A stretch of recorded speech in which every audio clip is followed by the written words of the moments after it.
This is Angela Haseltine Pozzi, and this is a finished work of art. And it is about a caddisfly and the ecosystem that it lives in. And it is made with discarded materials found in various places, like the Goodwill on the last stop before the garbage dump in the bins, or beside the roadway, or in dumpsters. And we have several different animals and things featured in this.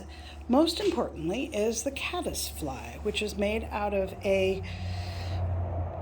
discarded shoes and buttons and tubes and things like that. And then that's the adult stage. And if you look through the water, you will see there is something bright, and that is actually the caddisfly in the larva stage. And the thing that's fascinating about caddisflies is that they actually create a cocoon out of all the junk and the various sticks and stones, and of course plastic that sits in at the bottom of the ocean, of the rivers and streams, not the oceans. These are fresh water. And so this is to imitate what a caddisfly larva cocoon would look like. And then they crawl out of this and emerge up above the water and turn into the adults. So this sculpture is featuring the caddisfly, but also has a pickerel weed flower made of a hula hoop found in Virginia by the group that has commissioned this piece. And we have purple flip-flops and curlers and an old sweater.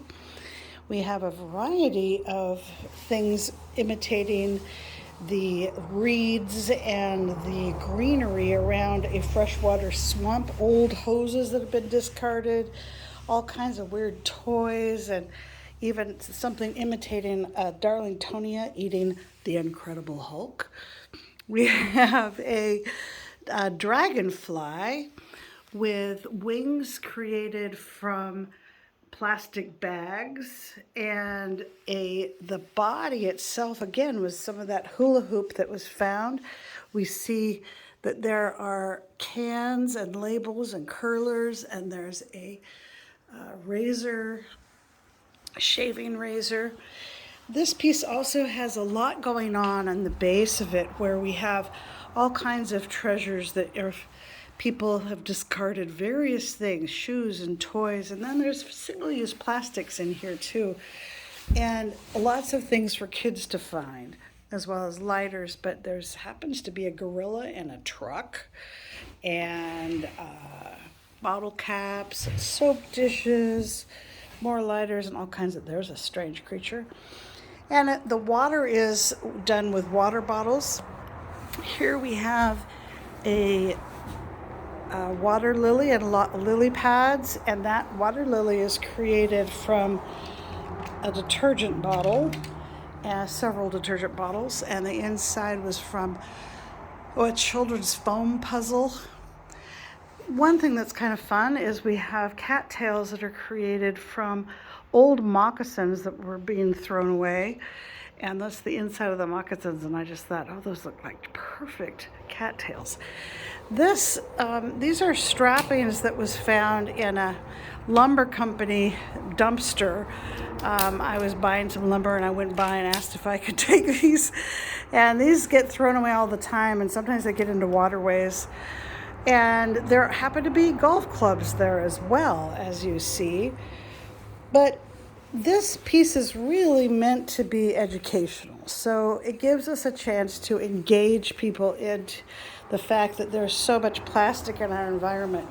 There are water bottles that are washing into streams and lakes, and there's all kinds of things like toy trucks that get left behind, and packaging, and all kinds of packaging that happens to be by the side of the rivers. It gets blown in by the wind.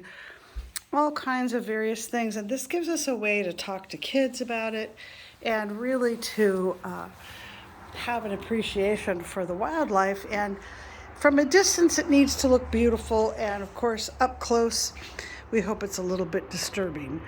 But then again, up close also could be fun. So here is a fun view of a dragonfly face sitting on a fern, or a little bit like a skunk cabbage as well. There are handles on this that are disguised that can be lifted. And this is on a rolling cart right now, but it will rest flat. Notice here there's an awful lot of these. We end up throwing these away almost every year because they don't work all the time. And I'm just wondering why we can't make lights that work better and consistently. But, and then this is meant to be walked around, meant to be seen from all different angles. And we hope that when it lands in Virginia, that it continues to do its educational work. This is done by Angela Haseltine Pozzi and Re-Up It. Less waste, more art.